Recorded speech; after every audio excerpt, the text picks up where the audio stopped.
Hello everybody, this is Eric Navas. In this video, I'm going to be reading an audiobook slash audio letter of this article. UIC worries about cult recruitment, 3 cases this fall. Now, before I get into this video, before I start reading, there's some things you need to know as like a side note. UIC UBF was basically a subchapter or like a subdivision of Chicago UBF. So even though it's still part of Chicago UBF, just not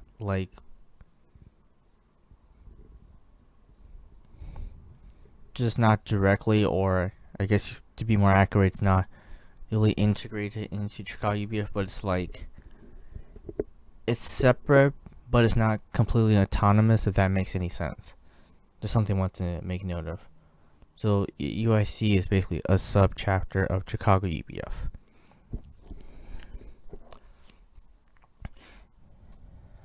Zoom this a little more so you guys can see it.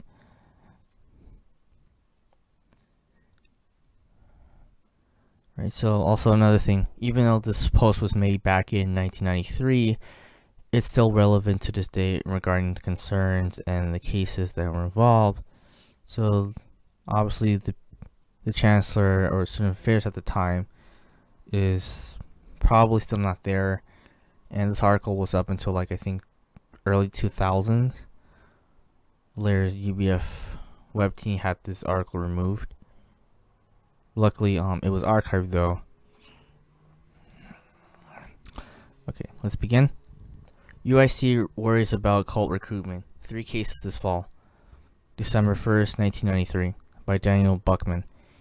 Mike Ginsberg, Associate Chancellor for Student Affairs, received 3 disturbing phone calls this semester. The calls were parents of UIC students with a distressing situation in common. They said their child has been recruited by religious cults on campus and were at various stages of indoctrination. They wanted to know what legal action the university was planning to take, and when. Ginsberg can only offer his personal sympathy and vowed to help raise cult awareness among UIC students. Given the current laws, there's nothing that can be done, says Ginsberg. Unless these organizations do something illegal, the administration cannot stop them from recruiting on campus. And this is actually true for any cult, not just Universal Bell Fellowship, UBF alone. Let's say ICC, the Moonies, International Church of Christ, Scientology, etc. So the thing is, no legal action can be taken unless they do something illegal, or if a minor is involved. So like Ginsberg said, there's nothing authorities could do, because in the U.S. there's the whole First Amendment, religious freedom. They can practice their religion, their beliefs freely, as long as they're not doing something criminal, like smuggling money, tax evasion, or something along those lines. At most, all universities, the university administration, specifically student affairs, all they can really do is ban them from the campus, but that's the most what they can do. Well, apart from that, they can also just have information about UBF, or somebody inform them about UBF, and give them information they need to know about UBF, so if someone inquires, they can do their own research, etc. Ginsberg said 2 of these cases reported to his office deal specifically with University Bible Fellowship, an organization based in the campus neighborhood. The 3rd student became involved with the Chicago Fundamentalist Church. University Bible Fellowship is known by UIC students for its passive/aggressive recruiting techniques in and around Circle Center. I actually did a video about UBF phishing, what it is, etc. So I'll link to that video in the description below. Both of these students were initially approached by UBF people on campus, Ginsberg said. One student has totally withdrawn from the university and is now living in Evanston, recruiting for the organization at Northwest. The other student is currently enrolled in classes at UIC.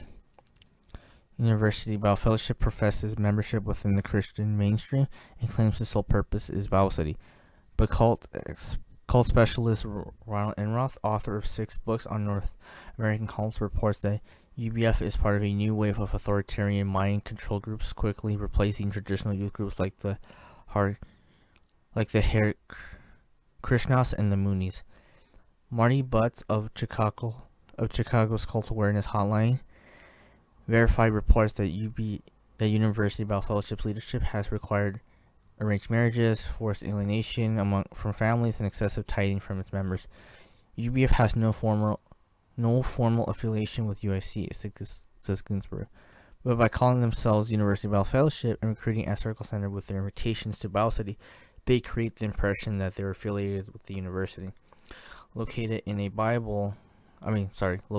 building just 1 block from the east side of campus, University Bible Fellowship has long been one of the most active cults at USC.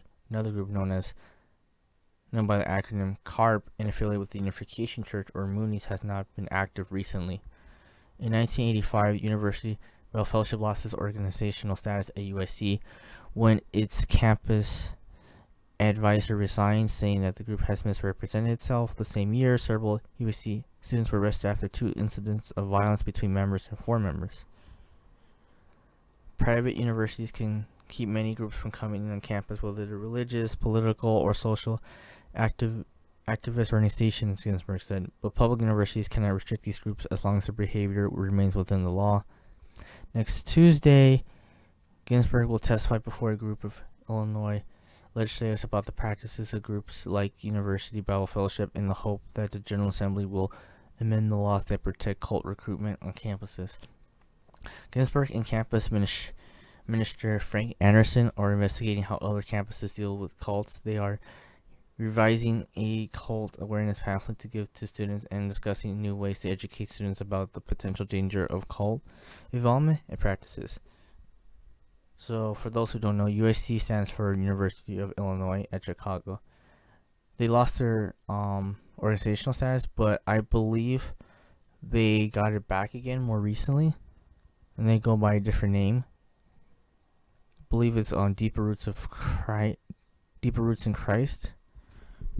Double check.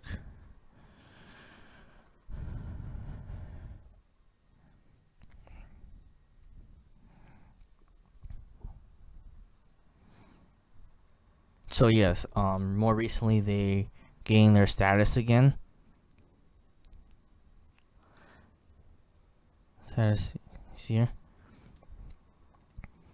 So yes, this is their front group name.